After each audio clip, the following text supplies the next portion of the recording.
Cut off cut off cut off. Welcome to NS foundation classes. Friends, हर कोई देखो आजकल सोशल मीडिया में केस का जो प्री एग्ज़ाम है उसके रिलेटेड चर्चा कर रहा है कि केस 2021 का जो एग्ज़ाम कंडक्ट हुआ प्रिलिमिनरी, उसका कट ऑफ क्या होने वाला है।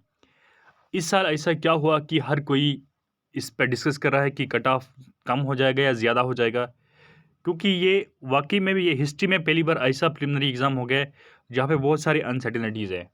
अनसर्टेनिटीज़ मतलब एक तो प्रिलिमिनरी एग्ज़ाम का जो स्टैंडर्ड है उसको लेके हम चर्चा भी करेंगे इस वीडियो में। उसके बाद जो ऑप्शन सेट किए गए थे, डिफ़िकल्टी लेवल, सारे फैक्टर्स को अगर हम कंसिडर करेंगे तो हम भी एक नतीजे पे पहुंच सकते हैं कि वाकई में एक्सपेक्टेड कट ऑफ क्या होने वाला है। और पॉइंट नंबर 2 यहाँ पे हम ये भी डिस्कस करेंगे, और कुछ क्वेश्चन डिलीट किए जाएंगे तो उनके मार्क्स कैसे अलॉट हो जाएंगे। तो आइए शुरू करते, डिटेलिंग एनालिसिस करते इस वीडियो में, बगैर किसी कन्फ्यूजन के पॉइंट टू पॉइंट हम डिस्कस करेंगे और एक नतीजे पे पहुंचेंगे हम सब मिलके कि वाकई में कट ऑफ नीचे जाने वाला है या ऊपर जाने वाला है। So let's start. सबसे पहले देखो, जहाँ पे जो हम पॉइंट्स डिस्कस कर रहे हैं कि हर कोई बोला है कि 65 के नीचे ही कट ऑफ जाएगा। ये पॉइंट नंबर 1 है, इसको आप नोट कीजिएगा। एवरी सेकंड पर्सन जो है, आप देखो सोशल मीडिया में ये चर्चा कर रहा है कि जो कट ऑफ है 65 से नीचे ही होने वाला है। तो यहाँ पे देखिए, सबसे पहले हम फैक्टर जो कंसिडर करेंगे वो क्या है, जो इस टाइम जो डिफ़िकल्टी लेवल थी, ठीक है ना? डिफ़िकल्टी लेवल मतलब एनालिटिकल क्वेश्चन जो थे, जैसे स्टेटमेंट वाइज़ क्वेश्चन होते हैं 1 2 3 4 स्टेटमेंट, 1 2 3 4, फिर नीचे ऑप्शन में होता है 1 2 ओनली 2 1 2 3 4। इस टाइम के जो क्वेश्चंस थे वो इस साल लास्ट ईयर के कंपैरिजन काफ़ी दिखाई दिए।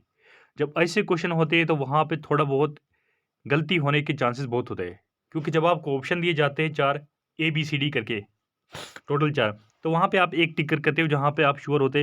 लेकिन जब आपको 2-2 3-3 ऑप्शन का टिक करना होता है तो वहाँ पे डिफ़िकल्टी लेवल थोड़ी बहुत बढ़ जाती है। अब पॉइंट नंबर 2 पे आते हैं।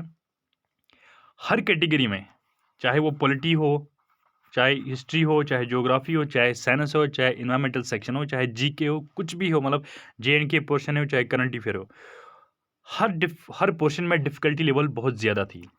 ये पॉइंट भी आप याद रखिए।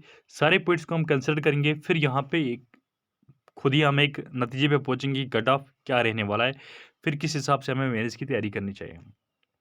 तो हर पोर्शन में क्या है, वहाँ पे डिफ़िकल्टी लेवल जो है बहुत ज़्यादा है, ठीक? क्योंकि बहुत कुछ ऐसे क्वेश्चन्स हैं जहाँ पे आप देखो 2 से 4 ऐसे क्वेश्चन ऐसे हर सेक्शन में देखेंगे तो ऐसा लग रहा था कि अगर किसी ने अगर उस सब्जेक्ट में पीजी किया है, चाहे हिस्ट्री हो, चाहे साइंस हो, चाहे इकोनॉमी पोर्शन हो, वहाँ पे ऐसा लग रहा है कि किसी ने अगर इसमें पीजी किया है तभी वो इस क्वेश्चन को टिक कर सकता है, अदरवाइज़ वो क्वेश्चन अगर टिक करेगा तो गलत ही करके आएगा।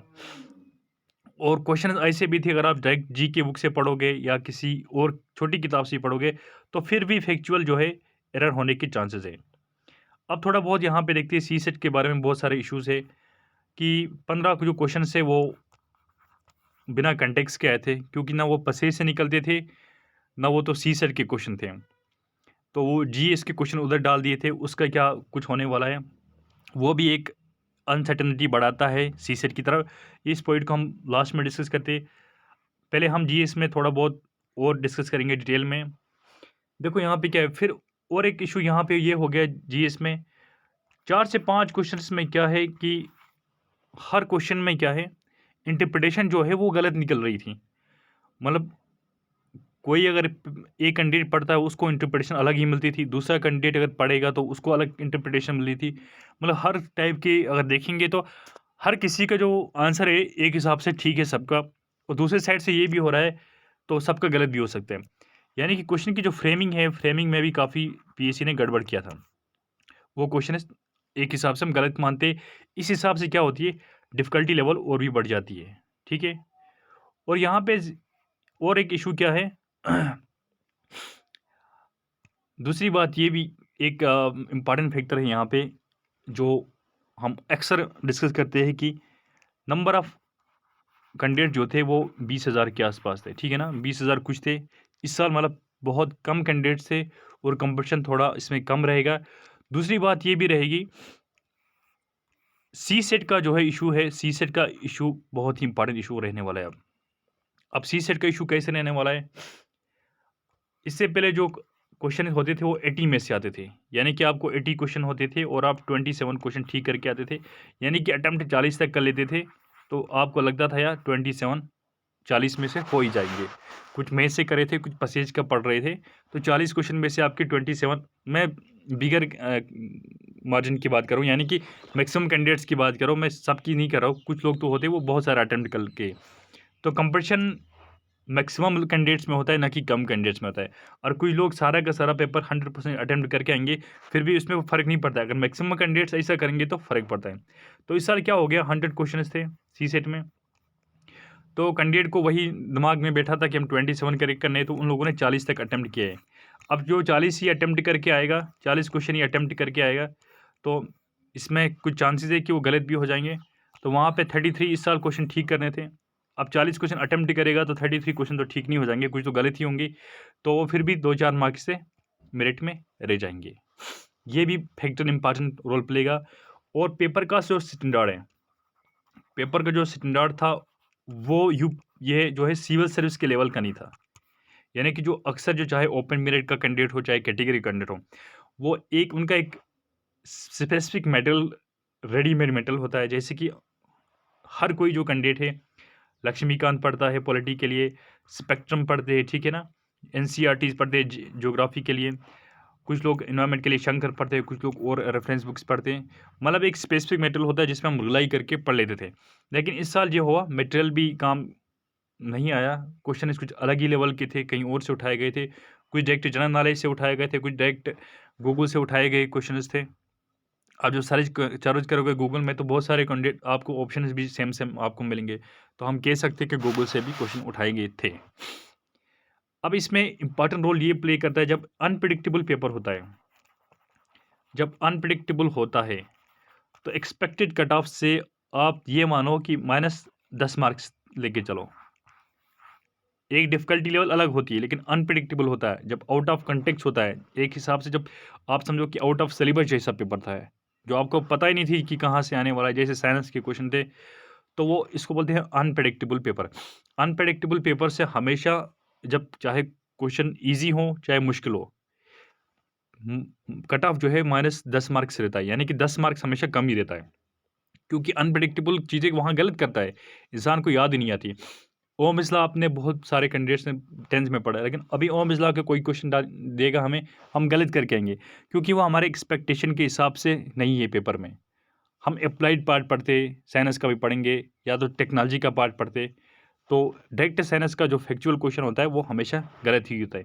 चाहे किसी भी बुक का है, साइंस की बात नहीं है, तो ये मान के चलो जब अनप्रेडिक्टेबल होता है, -10 मार्क्स नीचे ही होता है। अब नंबर 2, इसमें -10 हो गया, यहाँ पे 10 मार्क्स का मार्जिन रह गया।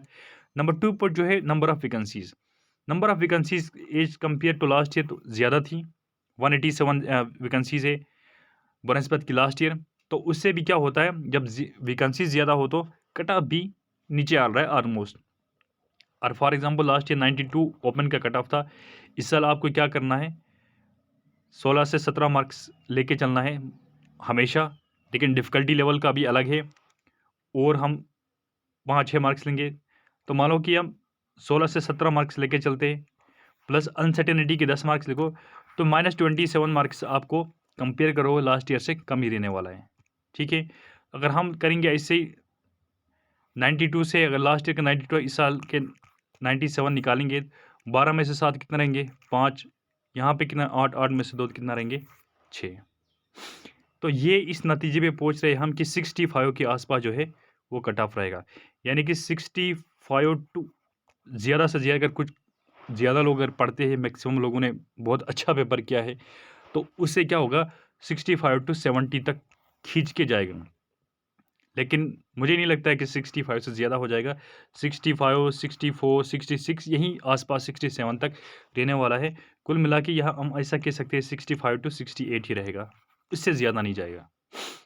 और इस साल और एक भी आपको ट्रेंड देखने मिलेगा कट ऑफ में, जो ओपन और कैटेगरी में होगा, उसमें एक बहुत ज़्यादा फ़र्क आने वाला है।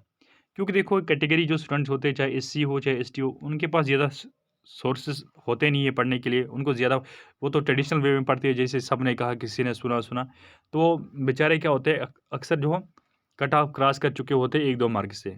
मतलब ओपन मेरिट से हमेशा 20 मार्क्स नीचे ही रहते। लेकिन इस बार वो ज़्यादा मार्क्स रहेंगे नीचे। जो भी कैटेगरी के एस्पिरेंट्स से यहाँ पे सुन रहे, तो उनका क्या होगा और as compare to last year 20 marks का फ़र्क था, इस साल आप 25 मार्क्स फ़र्क लेके चलेंगे। ठीक है ना? अगर 65 कट ऑफ रहेगा तो कैटेगरी का क्या हो जाएगा 40 टू 45 ही कट ऑफ रहेगा। ठीक है? मैं एससी एसटीज़ की बात कर रहा हूँ क्योंकि आरबीए और ओपन में ज़्यादा फ़र्क नहीं होता है, 6 से 7 मार्क्स का होता है। लेकिन एससी एसटी बाकी जो कैटेगरीज़ है उसमें क्या रहेगा 45 टू 85 मार्क्स कट ऑफ रहेगा। ठीक है? तो ये छोटा-सा एनालिसिस था। उम्मीद है आप सैटिस्फाई होंगे इस एनालिसिस से क्योंकि सारे फैक्टर्स हमने डिस्कस किए। मैं खुद एग्ज़ाम हॉल में सिट किया था। जब एग्ज़ाम हॉल की जो सिचुएशन होती है वो घर में आकर बहुत सारे केस अफ़सर अभी सोशल मीडिया में बोले कि paper easy to moderate level था। ये बोलने में आता है घर में बैठ के कोज़ी रूम में जब 100 बार आप क्वेश्चन देखोगे फेसबुक से लेके हर जगह तो आपको लगेगा ये ईज़ी होगा। लेकिन एग्ज़ाम हॉल में वो सिचुएशन ये होती है वहाँ पे ईज़ी क्वेश्चन भी आप गलत टिक करके आते हो। ऑलरेडी मैंने 2 टाइम्स मेंस भी लिखा है, लेकिन मुझे नहीं लगता है कि पेपर इस बार ईज़ी था। मुझे बहुत डिफ़िकल्टी लेवल मैं अभी भी कहता हूँ 70% डिफ़िकल्टी लेवल थी और मेरे खुद की बड़ी मुश्किल से 66 तक तो ही बनते हैं। ये मैं आपको बोल रहा हूँ। तो उम्मीद है आपको छोटा-सा वीडियो अच्छा लगा होगा। अच्छा लगे तो वीडियो को शेयर कीजिए और नए हैं तो चैनल को सब्सक्राइब करना ना भूलें। धन्यवाद।